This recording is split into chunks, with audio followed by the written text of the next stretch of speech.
Nakatira ako sa isang apartment dito sa Baguio. Gumraduate si Steve kaya kailangan niyang umalis sa apartment namin. Magkasama kami sa isang kwarto. Double deck ang kama, may isang CR at maliit na kusina. Upang maging magaan ang pagtira ko dito, pinakiusapan ko si Steve noon na samahan akong tumira dito. Kaya nung pag-alis niya, siya na din ang paghahanap ng magiging kapalit niya. Sabi niya, tropa niya raw ito sa isa niyang subject at okay na okay daw. Pumayag na din ako kasi syempre, recommended ng tropa. Hindi ko naman nakalain na tomboy pala ang magiging kasama ko sa apartment. In fairness sa tomboy na yon, tulog lang ang ginagawa niya sa apartment namin. Hindi ko siya naabutan kapag umuwi ako kasi maaga akong natutulog. Ganun din paggising ko. Maging sa school, hindi ko din siya nakikita.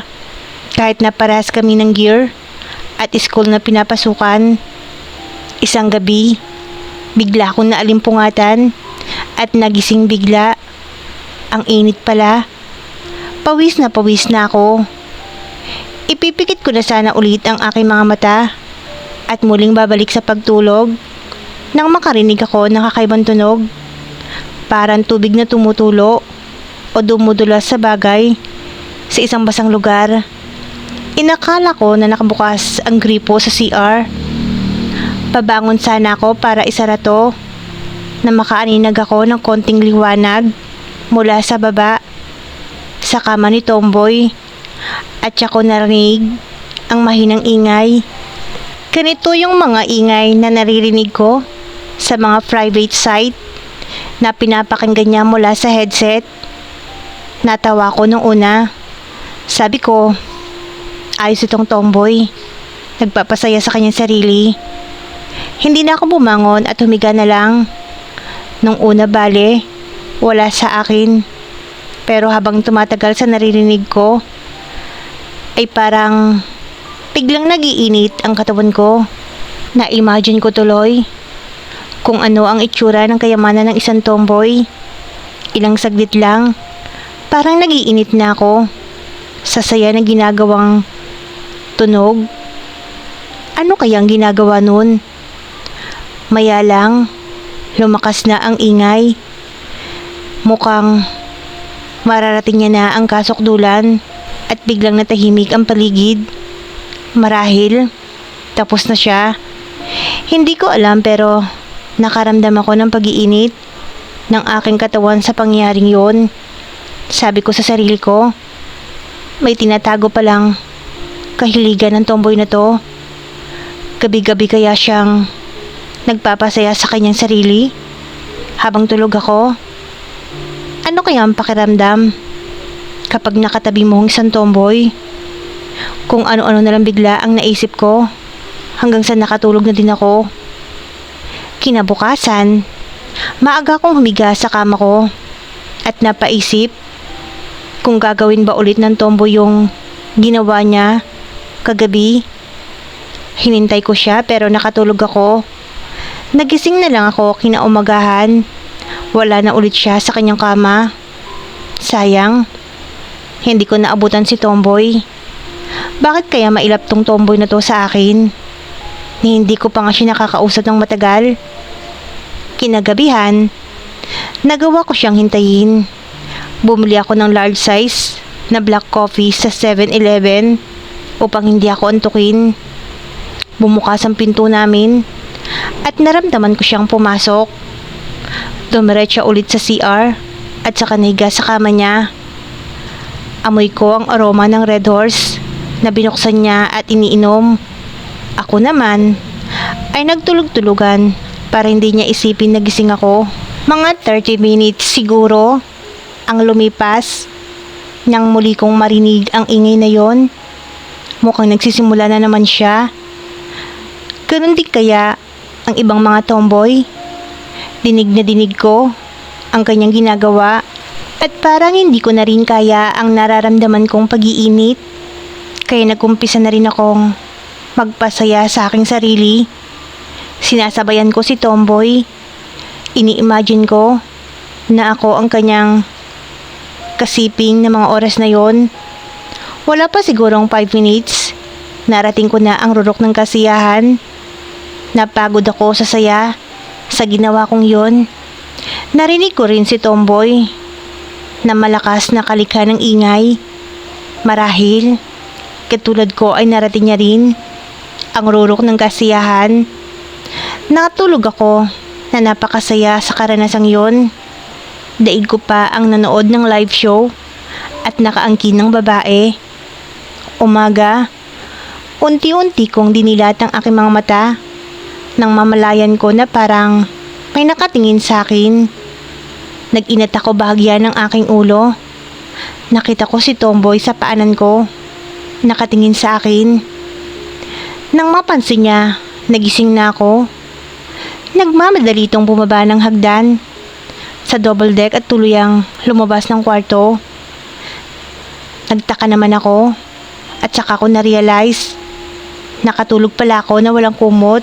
Nakabuntayag ang aking pinakaiingatan. Malamig pero halatang nagiinit. Napangiti ako at napaisip, bakit nakatingin si Tomboy sa akin kanina? Siguro nagulat siya dahil maipagmamalaki ang kayamanan ko. Nainggit siguro. Natatawa kong sabi sa sarili ko. Hanggang sa loob ng classroom, iniisip ko kung bakit andun si Tomboy sa may hagdan ng kama at nakatingin. Na-excite tuloy akong umuwi at maggabi. 10 PM wala pa si Tomboy. Hinintay ko ulit siyang dumating ngayon dahil excited ulit akong magpasaya. Habang ganun din siya, nanood ako sa aking cellphone ng mga sensitibong pelikula pero walang sound yun para hindi niya marinig. Ilang saglit lang bumukas ang pinto at pumasok si Tomboy. Amoy na amoy ko ang alak sa buong kwarto. Tapos, biglang may bumagsak sa sahig. Sinilip ko siya para i-check kung anong nangyari sa kanya. Nakahiga sa sahig si Tomboy. Sa sobrang kalasingan siguro. Parang naawa naman ako kaya bumaba ako sa aking kama upang iyayo siya sa pagkakahiga sa kanyang kama. Pagkabuhat ko sa kanya, amoy na amoy ang alak na inom niya. Mukhang beer na naman ang ininom ng Tomboy. Naihiga ko na siya sa kanyang kama. Kukumutan ko sana siya nang mapansin ng aking mga mata ang kanyang matayog na kayamanan. May pagmamalaki din to, kahit malawang ang suot na t-shirt. Napalunok ako at napaisip, okay siguro ang Tomboy na to. Try ko kayang haplusin ang matayog na kayamanan niya. Hinaplos ko to dahan-dahan. Ramdam ko ang lambot ng kanyang katawan. Hindi pa ako nakontento. Hinaplos ko pa rin ang kanyang matatayog at maipagmamalaking kayamanan. Ang saya sa pakiramdam. Bigla akong nakaramdam ng pag-iinit ng katawan. Hindi kasi ako sanay na ganito. Nag-iinit ako kay Tomboy. Kahit na amoy alak siya. Gustong gusto ko sanang hawakan ang kanyang pinakaiingatan. Pero parang nakonsensya naman ako. Tatayo na sana ako nang bigla kong maramdaman. Nang biglang hinawakan ako nito at sa kanya'y dinilat ang kanyang mga mata. At saan ka pupunta? Pahiram nga muna nito, sabi nito. Nabigla ako sa kanyang ginawa.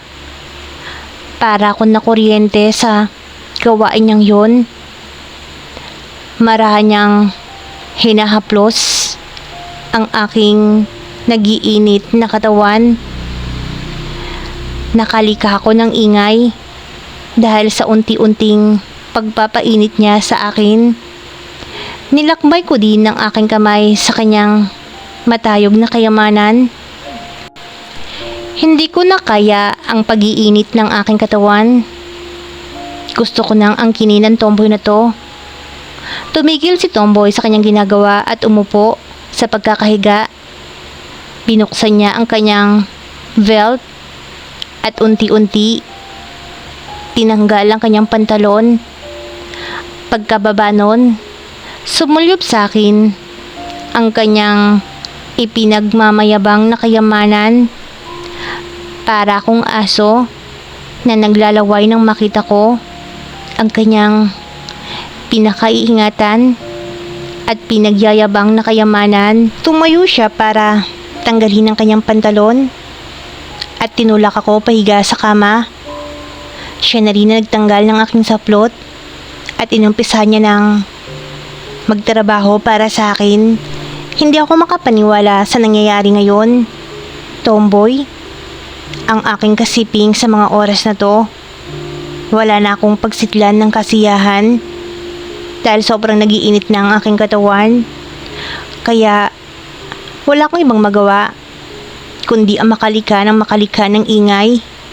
Dahil sa sobrang saya, hindi ko ikakaila. Magaling magtrabaho ang tomboy na to. Nadala niya ako sa kabilang dimension ng buhay. At kahit pigilan ko man, pilit ko makawala ang malalakas na ingay sa aking lalamunan at kapwa namin. Sabay narating ang rurok ng kasiyahan. Hinang-hina na ako at pakiramdam ko unti-unting bumabagsak ang aking mga mata hanggang sa kapwa kami nakatulog nang magkayakap pa rin.